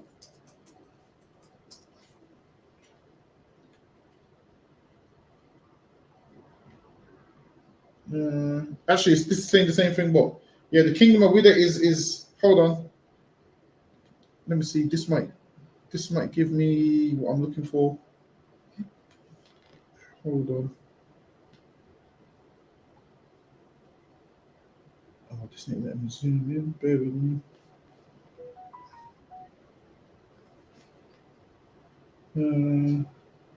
Oh no, this ain't letting me zoom in. It's too small. I'm gonna just order the map one day. I'll probably do it that way. But yeah, the kingdom of Judah is the kingdom of Judah. So all of that is by the Gold Coast and so forth. So you can find out who these people was, who those taken, and it lets you know those taking people from the slave coast. So that's why you got the Benin Bronzes. Why? Because we was around those Hamites. So we was sandwiched in between them. We had a few kingdoms in West Africa. And then what you'll find out is once we went into slavery, them kingdoms disintegrated into nothing. So you don't have them kingdoms there no more. You don't have. I believe you don't have the slave coast there no more because obviously they got rid of all the slaves that was there. So like, you go ahead. So other one. So all of those. So there's people there in Guinea. Is that Guinea-Bissau or Guinea? Is that the same thing? Yes. Oh, so the people that are some of the people that are from Guinea-Bissau are Israelites, sir? No. Israelite could never be a Hamite. So now what you will have is you have a remnant of us everywhere. But when you mention Guinea as a whole, no, the Hamites. So the same way you have a remnant of obviously in Ethiopia, because black people like to migrate and move certain places, then you might have a few people there, but not the whole place would be Israelites. Right. Okay. Right. So yeah, for the most part, the Hamites. Okay. Yeah, like England, in England, not everyone's an Israelite in England. Oh, okay. Can't I get you, sir? Yeah, we just sporadic in a few places wherever we are. So that's lucky. Go ahead. Karan Khan. His first slave voyage on the Brownsville was. That's lucky, sir. Next one, sir. Next slide. Yeah, Khan. While most accounts and eyewitnesses found the sexual violation of enslaved women too delicate a subject to describe in detail, Equiano. So now Equiano. So now this is going back to the brother that was reading about 2 weeks ago. See, so most of the slave masters, they wouldn't describe it, but he described it. Go ahead. Karan Khan. Equiano confronted it head on. Equiano confronted it head on. He spoke about it. Go ahead. As he helped to process the newly arrived Africans in Montserrat, Equiano recorded regular incidents of sexual attacks on African women. So we know those Israelites, but he recorded what he saw and what happened. Whereas if you look at the slave master's journal, he won't record a lot of the stuff that happened. He will leave it out. So some of the slave masters were smarter than others. Some left everything in their records. Some omitted a lot of stuff out of their records, and then you have to go to other sources to find out what they was doing. Karan Khan. It was, he wrote, almost a constant practice with our clerks and other whites. A constant practice, man. Meaning they done this all the time. It was normal. It was a constant practice. Weren't no one-off. It was constant. Go ahead. Salakia. And other whites to commit depredations on the chastity of the female slaves. Yes, I mean, they would do some horrible acts to them sisters, man. They would do horrible acts, and they didn't want to document it. But Equiano, he knows what was going on, so he documented it in his journal. Go ahead. He could do nothing to stop them. When the Africans were shipped to other islands or to North America, Equiano testified that sailors would commit these acts most shamefully to the disgrace, not of Christians only, but of men. He's saying, yo, you should be ashamed to do these things as a Christian. Furthermore, you should be ashamed to do these things as a man. That's what he was saying. And imagine that's what these Christians was doing. These Christian men, and this is the things that they was doing. So how can you do that to my great-grandmother and then tell me to join your religion? Maybe I would have joined your religion if you didn't do that to my great-grandmother, man. But now I know that what your religion's about, I can't join it, man. Every black man and woman should leave Christianity because this is what Christians do, man. Well, this is what them Christians did, man. This is the spirit of Christianity. That's right. The spirit of Christianity is violent and all of those kind of things. Yeah. Whereas when you look at Christianity, there's two versions. There's the white man's version and black people's version. Black people's version is the one that's not the correct form of Christianity. That's right. The white man's version got him wealth, money, countries, gets him everything. The version of Christianity that he gave you is turn the other cheek and don't defend yourself. But then he's telling you don't defend yourself, but England's a Christian country, and look how much times England's gone to war as a Christian country. That's right. Why don't England say, yo, we're a Christian country, the whole country's turning the other cheek? I don't hear that. I hear England say, yo, you do this, we're declaring war on you, man. I don't hear England telling Ukraine turn the other cheek and God will sort out Russia. I don't hear England saying that. I see England saying, sorry, say that again. Give them, exactly. To give them military aid, man. Why don't England say, nah, this is a Christian country, turn the other cheek? England's giving Ukraine military aid. That don't sound like turning the other cheek to me. That's right. Which lets you know the Christianity that they gave you is different to the Christianity that they follow. Right. That's lucky. Go ahead. I have even known them gratify their brutal passions with females not even go ahead. 10 years old. Females not even 10 years old. That's what these Christian men was doing. Next time you listen to Amazing Grace, remember that, man. Remember, he didn't give those girls that weren't even 10 years old more mercy. You remember that next time you listen to Amazing Grace. Go ahead. At times, the sexual violence was so extreme that the ship's captain discharged the men involved. So it was that bad that even the captain, a devil on the ship, was like, "Yo, this is too brutal, man." He's saying, "Yo, what you doing, man? This is too brutal." Because the captain, he knows, "Yo, we need to sell these people, and if you're doing this to them, imagine you're about to sell these people, and these lot are doing this to them." He had to discharge some of the men, meaning some of the men got fired from their job because that was a job. To be a slave trader was a job. Go ahead. Equiano's account was designed to shock, but it was no more propaganda. There are plenty of other sources not published at the time. Said it's not propaganda. It said there's plenty of other sources that wasn't published at the time, because at that time nobody wanted to speak about it, but he spoke about it in his journal.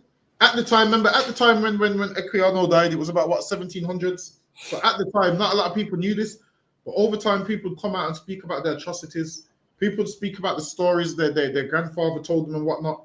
They'll start documenting all of it. So now there's tons of sources. Go ahead. And not designed to horrify the reading public, which tell the same tale. As we have seen, John Newton recorded the rape of an African woman on board the African. Newton recorded the rape of obviously saying African, which is an Israelite. I have to keep reiterating that in case someone's came on late and thinking we're talking about Africans. Recorded that because that's where we was dwelling. Go ahead. Do you want me to change it from African to Israel? No. Read it verbatim. Read it verbatim. Because what will happen is some troll will come on and say it doesn't say Israelite, it says African. So just read it verbatim. So go ahead. African woman on board the African in his log in 1750. Did that 3 or 8 other one? So I can't. 17. That looks like 58. 58, yeah. Okay. Newton never forgot Thawada. Newton never forgot the horrors visited upon African women on the slave ships. Newton never forgot the horrors. He's the reason for the horrors, man. How can he talk about it? Listen, how about the victims never forget the horrors, man? That's right. Imagine now he's making out he's the victim when he's the one doing the stuff. And that's what these oppressors do, man. They do something and try and make out like they're not the problem. Newton never forgot the horrors. What about the woman that went through the horrors, man? Right. He's making out like this is about him. He's the one inflicting the horrors on these people, man. And now he's making it about him. What horrors? He the janitor? Exactly. Now he's claiming like later in his life, when he found God, he can't forget them horrors. Listen, man, John Newton, if you can't forget them horrors, imagine how the women feel that you actually done the things to, man. What about them? That's what I'm saying. He's making everything about himself. Go ahead. Kadwan Khan, in his thoughts upon the African slave trade of 1788, he described how the next slide, if I can, sir, women and girls were loaded on board, frightened, naked, and exhausted. They was frightened and naked. Why? Because they would strip them and check them, get them to jump and cough, and to see if anything was wrong with them. Go ahead. They were eyed by the crew. The crew would look at them because obviously they're naked. The crew's looking at them and they're saying, "Yo, I'm going to deal with this one, this one, this one." And that's what they would do. The crew was eyeing them up, whereas all they were supposed to do was take them and enslave them. Now they started carrying out all their sexual pleasures on them when that was never supposed to happen, man. Slavery is one thing, but what these lot done is they can't be forgiven for this, man. They have to be punished by Jesus Christ, who is a black man when he returns. That's right. Listen, man, you think all of this happened and God didn't? You think all of this happened and God didn't see? You think God didn't hear the screams of those women? You think God didn't hear the screams of those women? The day's coming when the Lord's gonna answer those cries and those prayers. All these Edomites walking around thinking that it and they've been forgiven and they hide themselves from Christianity. You're gonna realize in that day, man, that this religion ain't stopping you from what the Lord's got in store for you, man. That's right. The Lord's got in store for you, your religion. I know you're trying to hide behind your religion. You can't, man. It's not gonna work. So that's right. They were eyed by the crew. In imagination, the prey is divided upon the spot, and only reserved opportunity offers. The prey is divided upon the spot. Spell the word pray. P-R-E-Y, sir. That's what I'm saying. That's the kind of praying on us that they do. And the praying that we do is P-R-A-Y. So we do P-R-A-Y to white Jesus, and they do P-R-E-Y on us, man. Listen, we do. Us and white people do two different type of prayer. Right. We're doing two different type of praying. The praying that they work is the one when they plotting on you, man. The praying that you're doing is to get them to love you.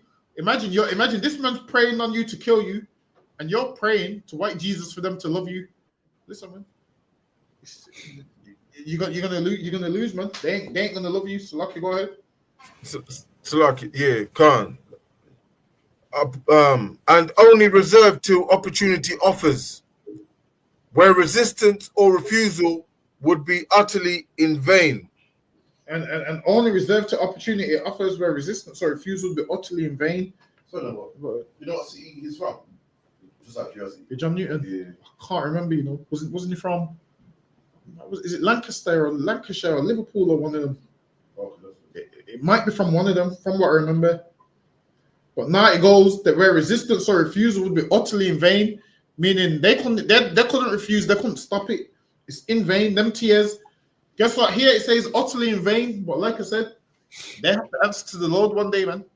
It may seem like it's in vain, but it's not. Go ahead.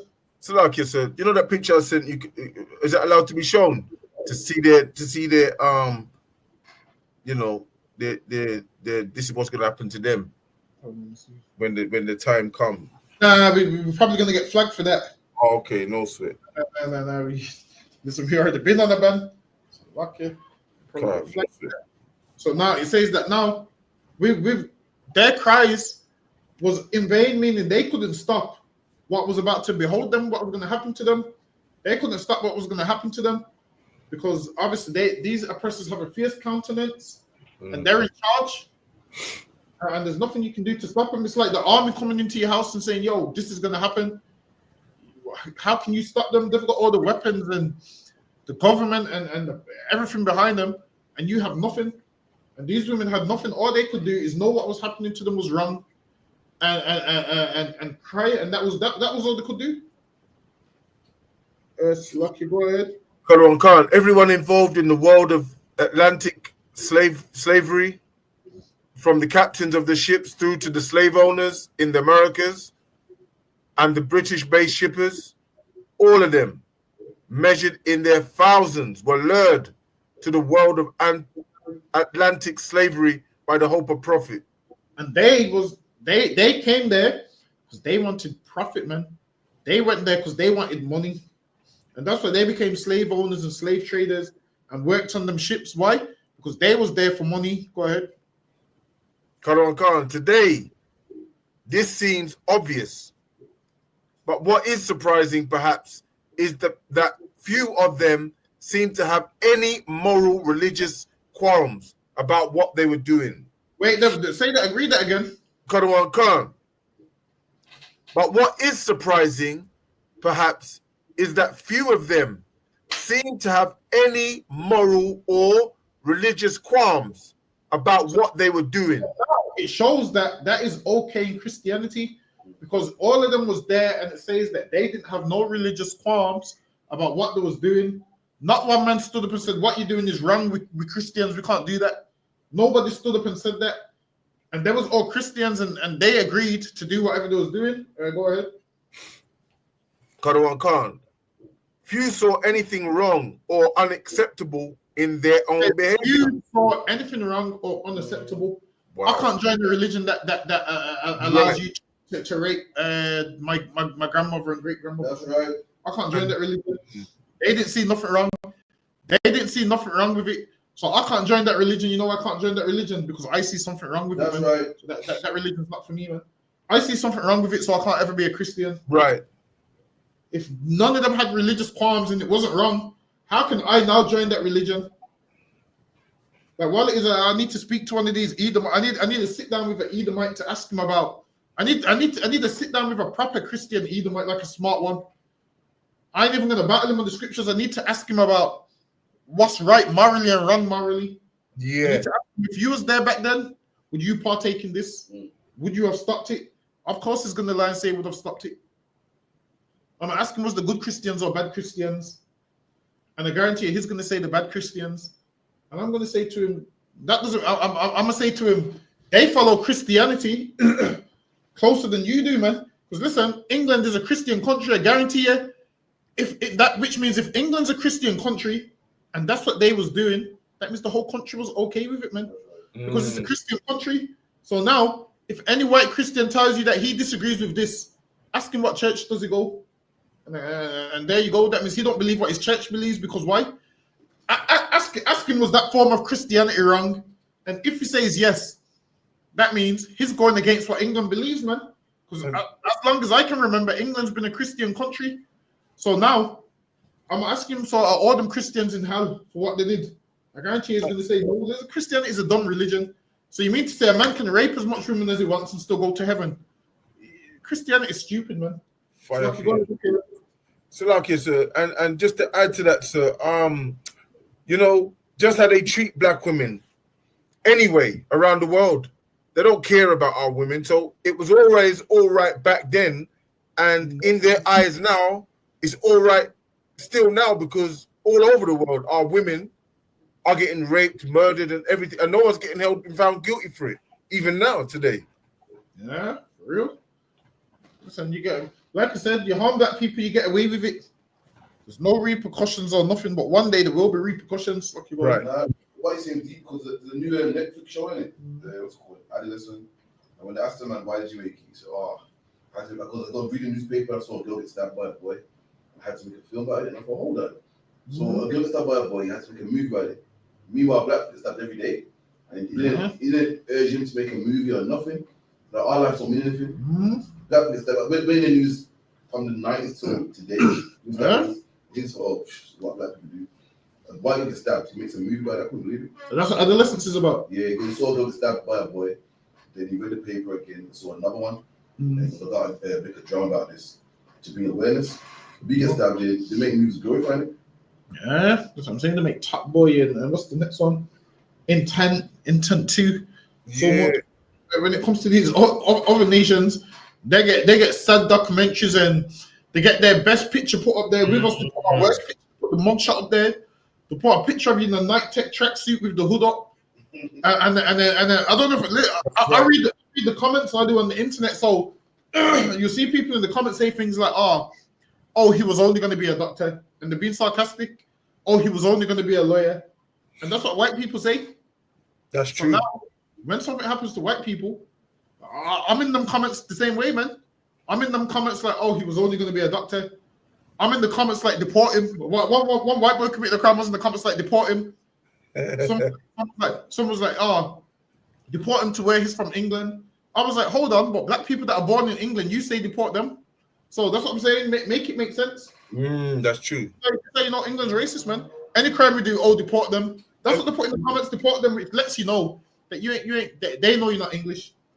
And Slacky, go ahead. And to add to that as well, I coming down on the tube, right, and on the advertising billboard, right, going down the escalators, they got gangs in London, right, with a black man holding the gun, you know. When it was them that you done the class on it, it was them, man, that was the gangsters doing the gang stuff before we was even here, sir. So like, exactly. And that's why in our kingdom we're gonna police them, man. We're gonna police them, and guess what's gonna happen when we police them? They ain't gonna rape nobody, man, because we're policing everything. They ain't gonna kill nobody. They ain't gonna enslave nobody. They ain't gonna do nothing. Listen, they ain't gonna move nothing, man. Listen, like Big said in Shutters, man, if you saw one, what they say, one nick, what they say, you saw what? You go, yeah, but listen, man. Listen, they ain't gonna do nothing, man. We're gonna police them, man. Every single thing that they do, we're gonna police every single thing that they do. And that's how you have to live amongst these people. You have to police their every move.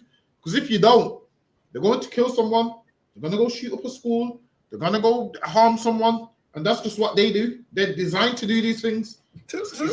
In them, they're designed to do these things. Lucky, go ahead. Okay, so did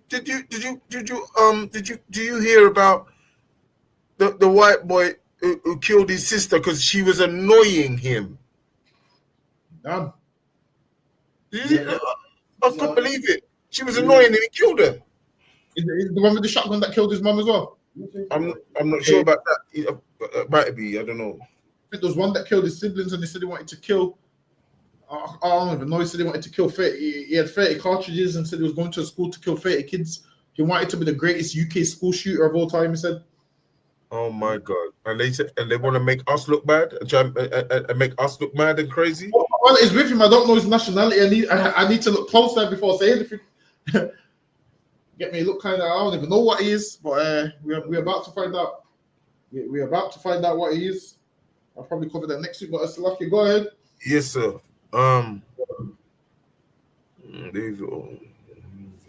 It was quite simply an unquestioned, widely accepted, morally neutral form of trade which yielded profits for some and pleasure for millions. And for some, it was pleasure for millions. They got pleasure by doing this. Imagine there was all Christians and they agreed that slavery was right. All of them were Christians and they agreed enslaving black people was right. So what makes you think that they're going to respect you in their religion like 400 years later? They don't respect you in their religion, man. They gave you Christianity white, so they knew that, all right, then, if we give them white Jesus, they won't ever attack us. Because when they see white Jesus, they're going to see us. So that's why what you'll find that is black people that are Christians near enough worship Edomites, man. Why? Because they see Jesus is white so much that when you tell them Jesus is black, they can't accept it because they believe that it's been white for so long that if you tell them it's black now, it ruins their life. They don't want to be worshipped. I mean, they look down on black people. They don't want to be believing in no black Jesus. They've been taught nothing good comes from black people. So when you tell them Jesus is black, they'll be like, nah, Jesus could never be black, man. Nothing good comes from black people. How can the greatest man on the earth be black? How can the greatest man that ever lived be black? So they would rather live in that lie and Jesus is white. Jesus can't be black because if he's black, now they would have to do what? Leave that religion that they've been lied to in. First of all, the Bible says Christ is black. All the archaeology says Christ is black. Listen, man, you can look up Spanish manuscripts. They called Christ black. Look up Byzantine art. Christ was black. Catacomb art. Christ was black. All of those things you'll see that Christ was black, and then Christ didn't start becoming white until like the Renaissance period, until like the 1600s. And that's the images that they show you, and they let you run with those images, and people believe, yeah, this is Jesus. Lucky, go ahead. If I may, sir, Jeremiah 16:19 says, the Gentiles shall come unto thee from the ends of the earth, and shall say, surely our fathers have inherited lies. And this is what happens. You devils come from the ends of the earth, man. And you say, surely our fathers have inherited lies. Because why? You was taught by your father that you're a Jew. You was taught by your father that Christ is white. You was taught by your father that you're God's chosen people. Right. And then now, the history's coming out that you're not God's chosen people. The history's coming out now that God can't stand you. The history's coming out that God don't like you. Now the history's coming out. Now you're finding out. You thought God loved you. Now you're realizing God don't love you. Right. Now you're realizing the people that God does love, you've been abusing them. So you're going to come over realizing you've inherited lies. Go ahead. Khan, vanity and things wherein is no profit. And you're going to come over realizing everything that you believe was vanity and in things that therein was no profit, man. You're going to come to the children of God and you're going to bow down before us. Go ahead. Right. For mine eyes are upon all their ways. They are not hid from my face. Listen, man, everything that John Newton done on that shit that he hid from his autobiography, he ain't hid from the Lord's face, man. That's right. John Newton thought, John Newton thought, there's no such thing as cameras, man. No one ain't gonna know what I'm doing. John Newton's dead and gone, and guess what? His records are still here of what he done. Right. Them logbooks are still here, and the witness accounts still here of what he done, man. We talking about them today. Listen, John Newton ain't getting no peace from us, man. Right. Listen, where did they play Amazing Grace? Is it funerals? Yeah. It's mainly funerals, isn't it?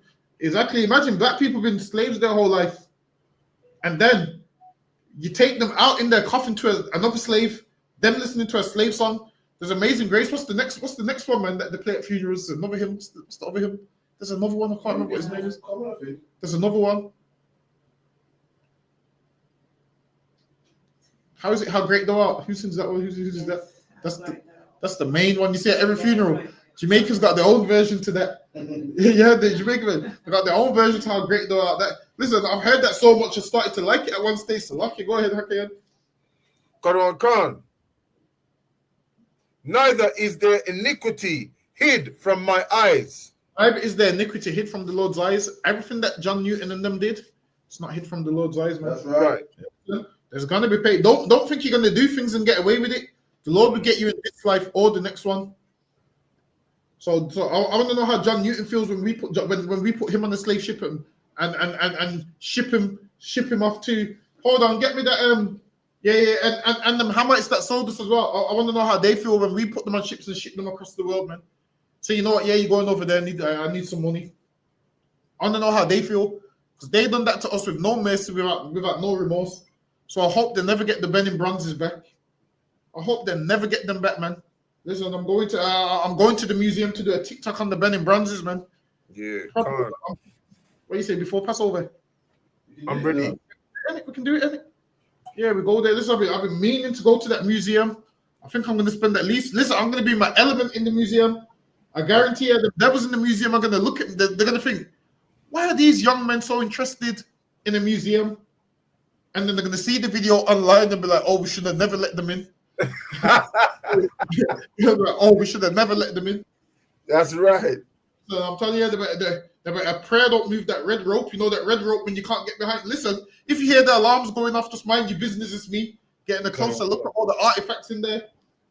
I'm going to the museum to see what belongs to me in that museum. All our records are there, man. I'm going in that museum.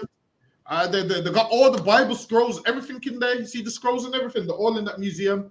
Really? In them, yeah, they got them in there. They got the remnants of certain books in there. So they got scrolls and everything in there. So yeah, you'll see all of that in there. But while it is, because us as a people, museums ain't really our thing. So we don't really go to museums, so we won't know what's in there.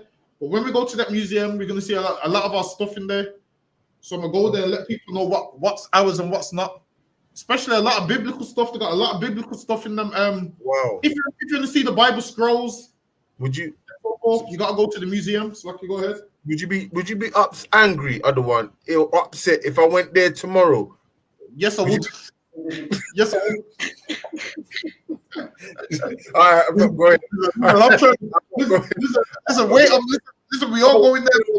Listen, we all go in there. Don't worry, we're going there. All right, I'm gonna wait, sir. Sir. We're gonna go there. We're gonna get some great footage. We might even do a whole documentary. Like we might not do videos, like a whole documentary. Yeah, see how persons do documentaries on museums and artifacts. Yeah, we're gonna go do a whole documentary on the thing. Forget that. Yeah. If I may, sir, you saying before Passover? I'm hoping so. How much weeks we got before Passover? 3. Yeah, we could do it. You know, yeah, we can do it. We can do it. Should I get the camera and then I'll get the camera. Listen, get all of that. Get the camera. Everything. Yeah. I need to order some glasses, so I got you know the cameras that the people be doing pranks with. Yeah. Have you seen the glasses that they be doing? Yeah. So yeah, I'm gonna go get those. So that way, once we chop the video's like from plenty of different angles. Heavy. So yeah. And for our whole documentary, listen, Heavy. I'm gonna name it artifacts that belongs to us. Heavy. So there might be. Sorry, say that again. Needing cameras, you might have to think about that as well. Yeah, I know. And I think some places they don't let you in the camera as well. Yeah, you have to Is it? I'm gonna have the camera on my glasses. Yeah, I'm gonna find out where you can record and then where you can't record. I'm trying to record the whole thing. I'm telling you, they're gonna have to kick me out of there. I'm telling you, I'm gonna be in there for hours. Do you want me to go and check it out first if you want? Then see what I can, in case recording, and I can kind of let you know. Listen, you ain't checking nothing out without me. So what? I'll check it out myself. So what? I can try to get up in there, I can get any excuse to go. I'm gonna disappear. You know what I mean? I'm definitely trying to be there ASAP. I might do it as soon as possible because I realize if we say we're going to do it and we don't get there, it's probably never going to happen. So probably going to have to lock in the day and go on that date. Calm. Yeah, I'm trying to go there ASAP. Was we finished on this slide? Yeah,